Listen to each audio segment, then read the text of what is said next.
Welcome back to GAA Fan TV. Kilmacud Crokes 3-14, Naas 14 points. A general consensus maybe going into this game that Naas could possibly pull off the upset, could possibly pull off the shock.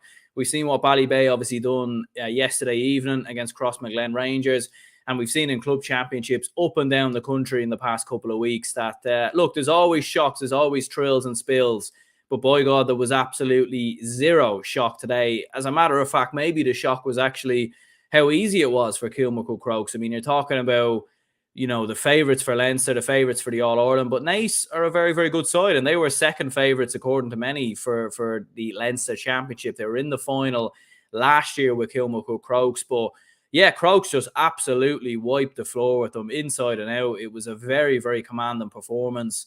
The story about Kilmacud Crokes so far in the Dublin Championship this year has been they've been a little bit unconvincing, a little bit underwhelming maybe at times, a little bit heavily reliant on Shane Walsh. Today, there was none of that. I mean, look, Walsh was brilliant as always, but he didn't need to have his great game, the best game today. He didn't need to produce wonderful scores, which he did, by the way, because he did chip away with one or two very, very good scores at different times. But Shane Cunningham looking absolutely brilliant, 4 points from him. Tom Fox coming off the bench looking very good.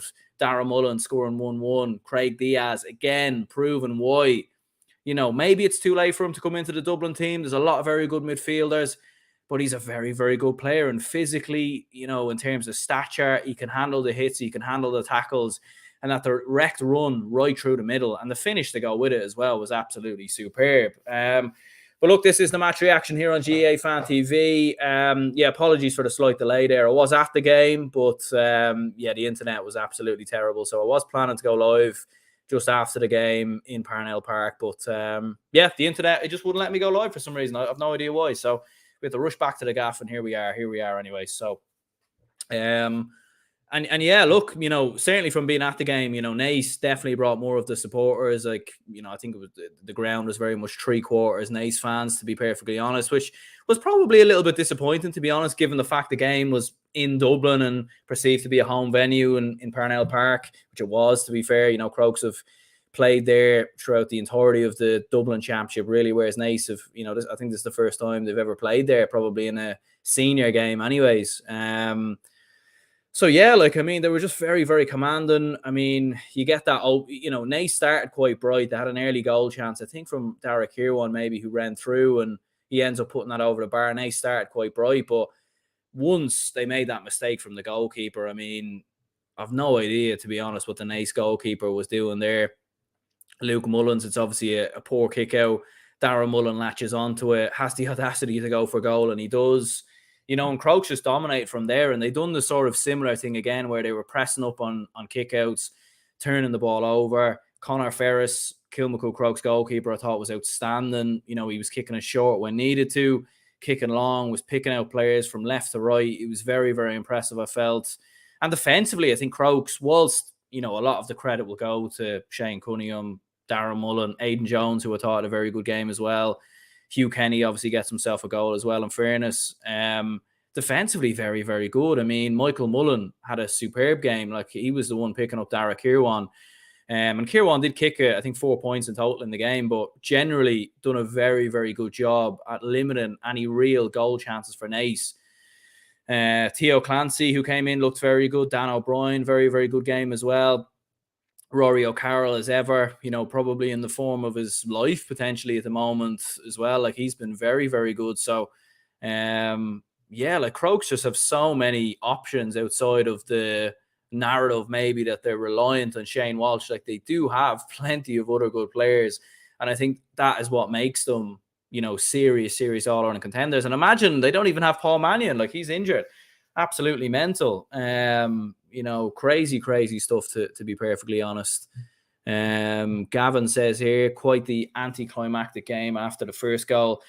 Naas still were it and doing decent, but the nails in the coffin were the second, followed by the third goal. Smooth sailing for Crokes. Yeah, there was a period just after the first goal. I remember Kilmacud Crokes were leading 1-4 to 2 points. And then Naas just started. I think they hit 4 points without reply. Alex Byrne was looking quite good. Darragh Kirwan hit 1 or 2 points. As I was saying, like, the ground in Parnell Park was definitely majority of Naas supporters, and I think there was a bit of a momentum with Naas, in fairness.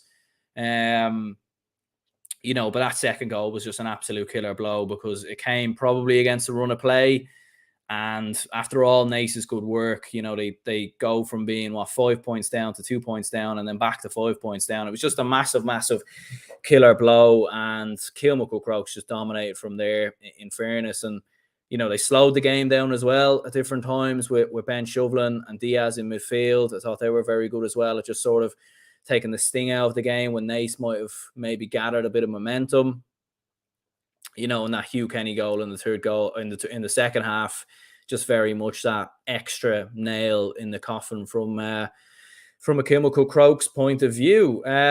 Look, for Naas, they'll be very disappointed. I definitely think the fans were fairly annoyed with the referee, and I could understandably see so, because there was definitely a few marginal calls in there that probably should have went Naas's way, and you could tell the fans were particularly not too happy with the referee, let's be honest. There were a few moments in there where he could have called for Naas freeze and whatnot. But at the same time, I just don't think it would have made a difference. I think, Crokes won this game by 9 points. In the final 5 to 10 minutes, they were in autopilot. The game was done. The game was over. And yeah, from a Naas perspective, I mean, they do have a fairly young side in Dara Kirwan, Alex Byrne, these kind of lads.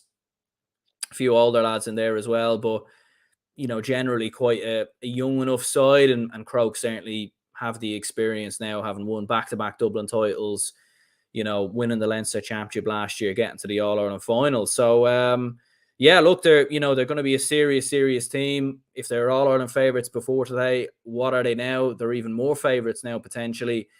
And they lived up to the hype. They were very, very good today. I don't think they've been brilliant so far this year in the Dublin Championship, a little bit underwhelming. But I think you have to give credit to the teams that were playing. Like I said at the time when they played Nafina are going to be Kilmacud Crokes' toughest test possibly until an All-Ireland semi-final. And I stand by that. And look, I think evidence was shown today. Crokes coming up against, in most people's eyes, the second best team in Leinster.